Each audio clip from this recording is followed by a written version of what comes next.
اعوذ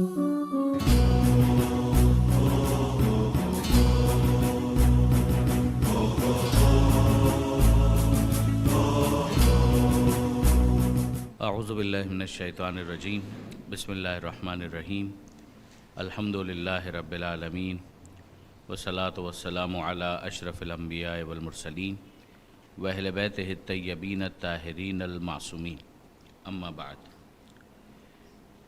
ہماری گفتگو ہے عدل الہی سے متعلق، اور عدل الہی سے متعلق گفتگو کرنے کے لیے کچھ مقدمات ہیں کہ جن کا سمجھنا بہرحال ضروری ہے۔ ان مقدمات میں سب سے پہلی چیز یہ ہے کہ کیا ہم اس بات سے واقف ہیں کہ دین کی بنیادی تعلیمات اگر براڈلی ان کو تقسیم کیا جائے، کیٹیگرائز کیا جائے، تو اس کے کتنی کیٹیگریز بنتی ہیں۔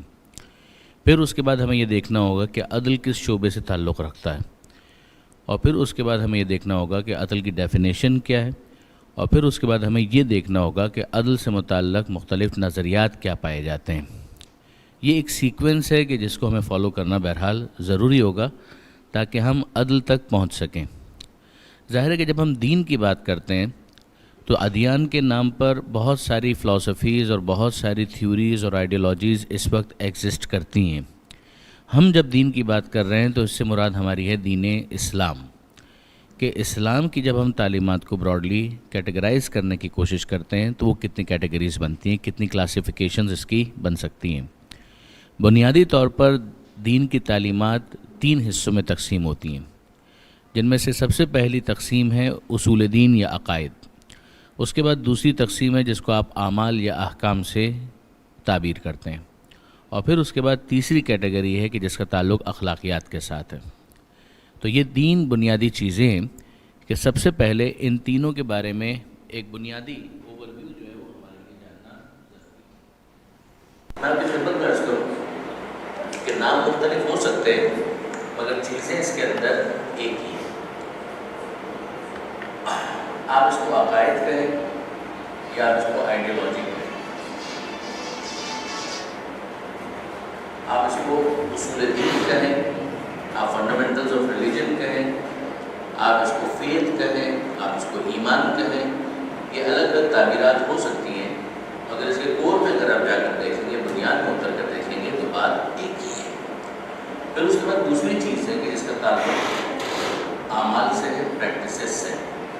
اس کو آپ اعمال کہیں، احکام کہیں، اصول دین کہیں، یا آپ اس کو کمانڈمنٹس کا نام دیتے ہیں انگریزی کے اندر،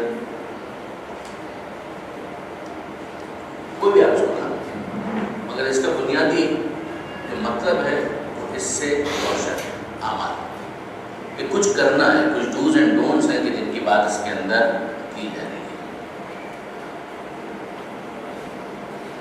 پھر اس کے بعد جو تیسری کیٹیگری آتی ہے اس کا تعلق ہے اخلاقیات کے ساتھ۔ آپ اس کو اخلاق کہیں، آپ اس کو ایتھکس کہیں، آپ اس کو ویلیوز کہیں، آپ اس کو اقدار سے تعبیر کریں، یہ تعبیرات مختلف ہو سکتی ہیں مگر بات ایک ہے۔ اب ان تینوں کے درمیان جو بنیادی فرق ہے وہ کیا ہے؟ تو سب دین کی تعلیمات، یعنی اسلام ہی عقائد کی بات کرتا ہے، اسلام ہی اعمال کی بات کرتا ہے، اسلام ہی اخلاق کی بات کرتا ہے، لیکن ان تینوں کے درمیان کیا انٹرلنکڈ کس طریقے سے ہم اس کو کر سکتے ہیں؟ عقائد کا بنیادی تعلق ہے عقل کے ساتھ، اعمال کا بنیادی تعلق ہے اعضاء و جوارح کے ساتھ یا آرگنس کے ساتھ۔ جب کچھ کرنا ہے کچھ نہیں کرنا ہے تو اس کا تعلق کہاں سے ہوگا؟ اگر آپ کو صدقہ دینا ہے تو ایک عمل ہے کہ جو آپ انجام دے رہے ہیں، مثلا اس عمل کے اندر آپ ہاتھ کو اٹھا رہے ہیں، جیب سے کچھ نکال رہے ہیں اور کسی کو دے رہے ہیں، یہ ایک عمل ہے۔ پھر اس کے بعد جہاں تک اخلاقیات کا تعلق ہے، اس کا بنیادی معاملہ بنتا ہے نفس کے ساتھ۔ آپ دل کہہ لیجیے، اس کو لنک کیا جاتا ہے نفس اور دل کے ساتھ۔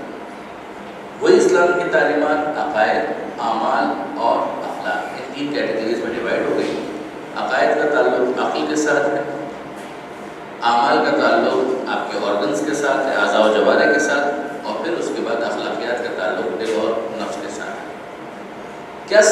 عمل کو انجام دینے سے وہ عمل دین کا بتایا وہ عمل بن جائے گا،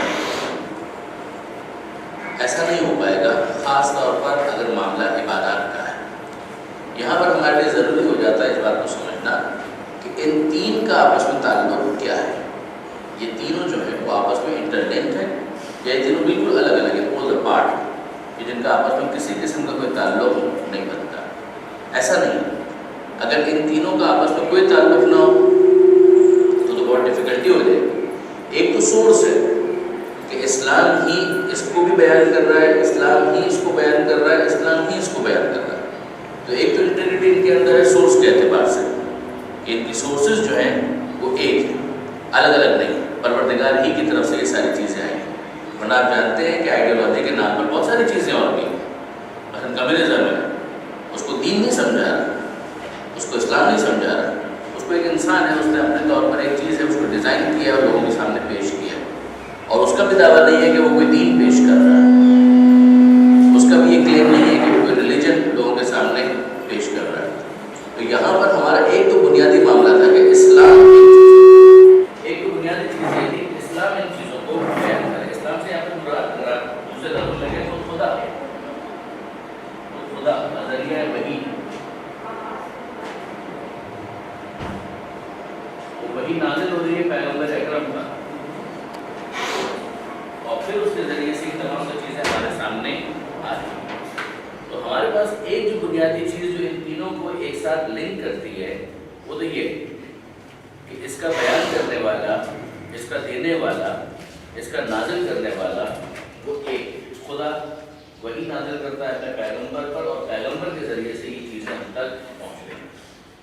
کیا اس کے اندر ہمارا اپنا کوئی رول ہے؟ یعنی پروردگار عالم نے ہمارے اپنے اندر وجود کے اندر بھی کوئی چیزیں رکھی ہوئی ہیں؟ جواب جی ہاں۔ اسی لیے تو ہم کہہ رہے ہیں کہ عقائد کے اندر مین رول ودن عقل کا ہے، کہ یعنی وہ چیز جو عقائد کے نام پر ہمیں بیان کی جا رہی ہے وہ کس کو امپریس کرے گی، وہ کس کو انسپائر کرے گی؟ وہ انسان کی عقل ہے جس کو انسپائر کرے گی۔ جب ہم کہتے ہیں کہ اعمال، تو وہ کون سی چیز ہے ہماری باڈی کی، ہمارے وجود کی، کہ جس کو یہ والی تعلیمات اپیل کرے گی اور جس سے کچھ تقاضا کرے گی، وہ یہ اعمال، اعضاء اور آرگنس کو اپیل کیا جاتا ہے۔ پھر اس کے بعد جہاں اخلاقیات کی بات آتی ہے وہاں پر ہمارا نفس ہے، ہمارا دل، ہماری روح ہے کہ جس کو اپیل کیا جاتا ہے۔ انٹیگریٹی کے اعتبار سے سورس ہے۔ اب اس کے بعد دوسری کیا چیز ہے کہ جو ان کو ایک دوسرے کے ساتھ جوڑتی ہے، ان کو ایک دوسرے کے ساتھ کنیکٹ کرتی ہے۔ عقائد اگر نہیں ہے تو نماز پڑھنے کا کوئی مطلب نہیں ہے۔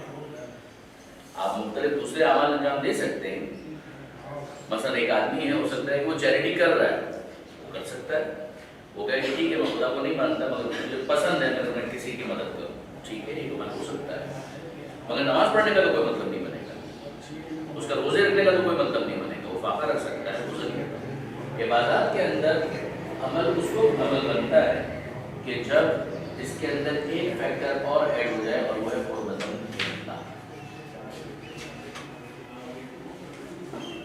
یہ سارے کام میں کیوں کر رہا ہوں؟ میں اس لیے کر رہا ہوں کہ میں اللہ کے حکم کو پورا کرنا چاہتا ہوں، میں اللہ سے قریب ہونا چاہتا ہوں۔ یعنی عمل محض عمل نہیں ہے، اس عمل کے ذریعے سے میں کچھ حاصل کرنا چاہتا ہوں۔